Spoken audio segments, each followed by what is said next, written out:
Assalamualaikum warahmatullahi wabarakatuh. Di sini saya Arki Roy Sandi dengan nomor induk mahasiswa 21901011330. Di sini saya akan menjelaskan tentang penelitian dan pengembangan atau research and development. Yang pertama yaitu tentang definisi R&D atau research and development.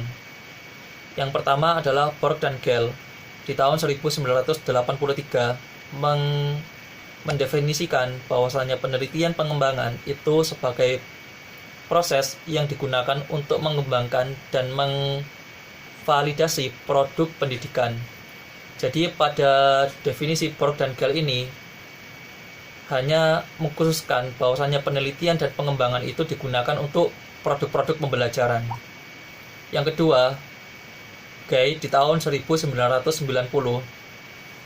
mendefinisikan bahwa penelitian pengembangan adalah usaha yang dilakukan untuk mengembangkan suatu produk atau sistem agar menjadi paling efektif untuk dipakai dalam suatu lembaga sekolah dan bukan untuk menguji teori tersebut.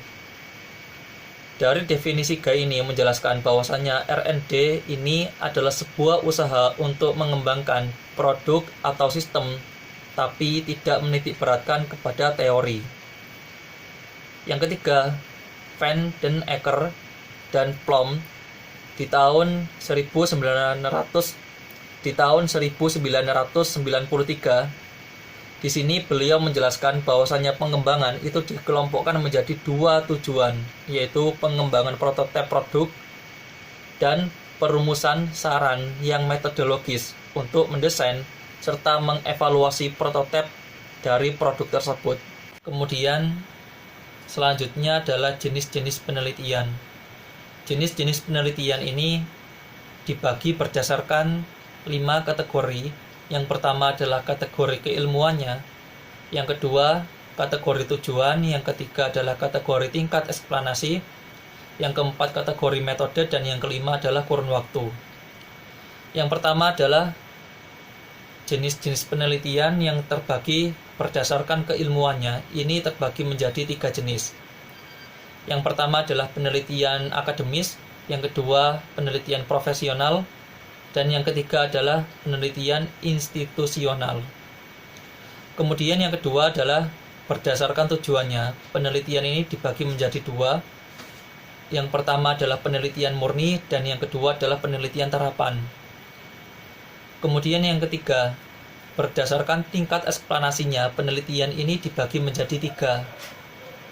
Yang pertama adalah penelitian deskriptif, yang kedua adalah penelitian komprehensif, dan yang ketiga adalah penelitian asosiatif. Kemudian berdasarkan metodenya, penelitian ini dibagi menjadi beberapa. Yang pertama adalah penelitian survei, yang kedua adalah penelitian ekspositori, kemudian penelitian naturalistik, penelitian policy riset, penelitian action riset, penelitian evaluasi, penelitian sejarah, dan penelitian research and development. Kemudian penelitian berdasarkan kurun waktunya ini dibagi menjadi 2. Yang pertama adalah penelitian cross-sektoral dan yang kedua adalah penelitian longitudinal. Kemudian selanjutnya adalah metode dalam melakukan R&D. Dalam melakukan R&D ini ada beberapa metode. Yang pertama adalah metode deskriptif. Metode deskriptif ini adalah sebuah metode yang digunakan dalam studi awal dan untuk menghimpun data kondisi yang ada. Kemudian yang kedua adalah metode evaluatif. Metode evaluatif ini adalah metode yang mana digunakan untuk proses uji coba pengembangan suatu produk.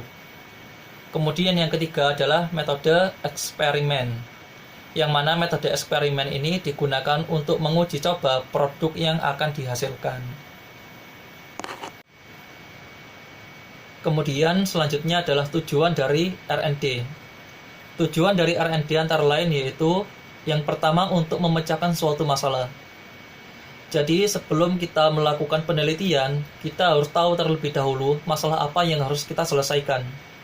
Contohnya, ketika di lingkungan pendidikan, Masalah yang sering terjadi antara lain yaitu ketika KBM itu dimulai, ada beberapa siswa, dia izinnya ke kamar mandi, tapi dianya nggak kembali lagi ke kelas. Nah, masalah seperti ini itu biasanya yang buat guru itu bingung. Jadi ketika siswa itu diteliti, barulah masalah itu bisa dipecahkan. Ternyata siswa yang tadinya ke kamar mandi, kemudian dia nggak kembali ke kelasnya, ternyata saat itu dia sedang tersesat di kantin. Kemudian yang kedua yaitu sebagai spesifik pembelajaran model sosial atau perangkat yang akan digunakan untuk memecahkan masalah. Jadi maksudnya yaitu ketika peneliti melakukan R&D, maka peneliti tersebut bisa dengan mudah memberikan sebuah solusi. Contohnya, sebagaimana masalah sebelumnya, siswa ketika KBM suka ke kamar mandi, tapi nyatanya dia ke kantin. Nah, solusi mengatasi masalah seperti ini, itu salah satunya antara lain dengan cara menutup kantin ketika waktu KBM itu berlangsung. Kemudian tujuan R&D selanjutnya yaitu untuk menginformasikan proses keputusan sepanjang pengembangan dari suatu produk menjadi berkembang dan memberikan kemanfaatan pada situasi kedepannya.